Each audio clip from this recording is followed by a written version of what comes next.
Hi everyone, it's me Yuki and it's time for another quick unboxing and review of the Superstar version of the Adidas and Lego collaboration that I bought from StockX.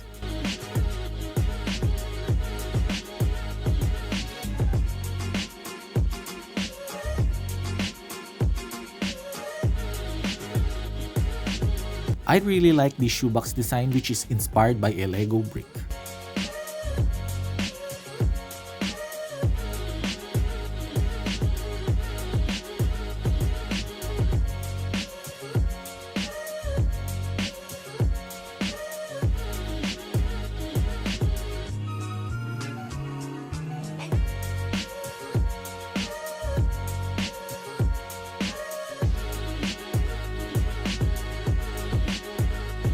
Okay, here it is, the Adidas Lego Superstar, which is honestly looks amazing.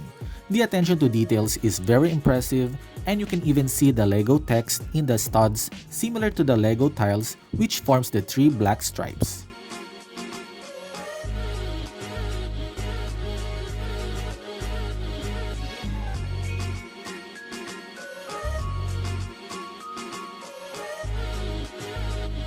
The iconic shelf toe design is captured in Lego form, which I find really cool.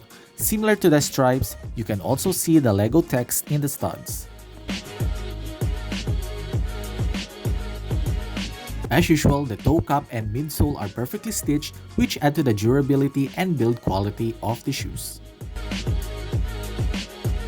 The tongue has gold logo emblem and square-shaped edges, which complements to the Lego brick aesthetics.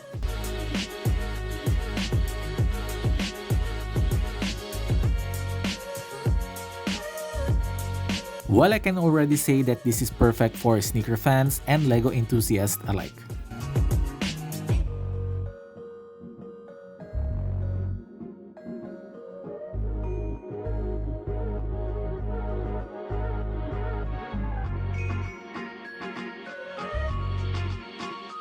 The back got embossed Adidas logo and Lego studs design.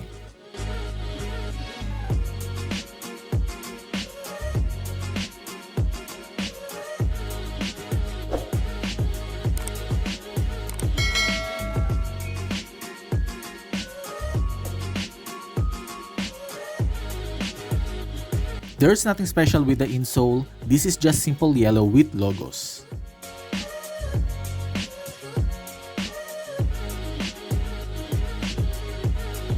The collar and all the way inside got the same leatherette material from the outside, which honestly the only thing that I don't like here, as I preferred mesh or cloth-like material.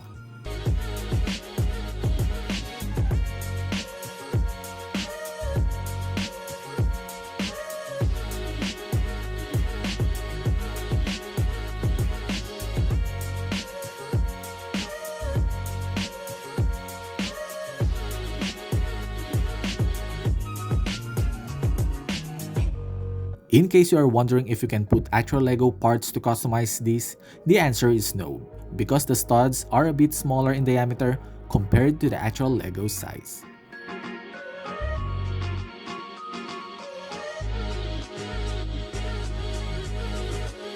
By the way, you can remove this authenticity tag that usually comes when you order from StockX. Just to note that the price varies per shoe size, style, and availability.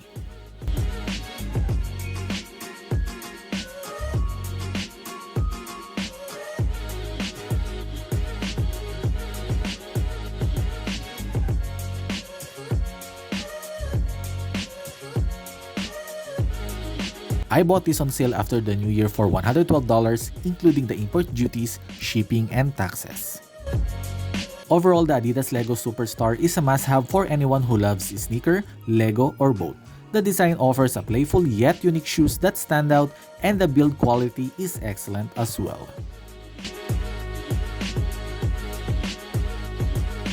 Thank you so much for watching this video. Please support my small channel by subscribing, and you can also check my playlist for more review videos.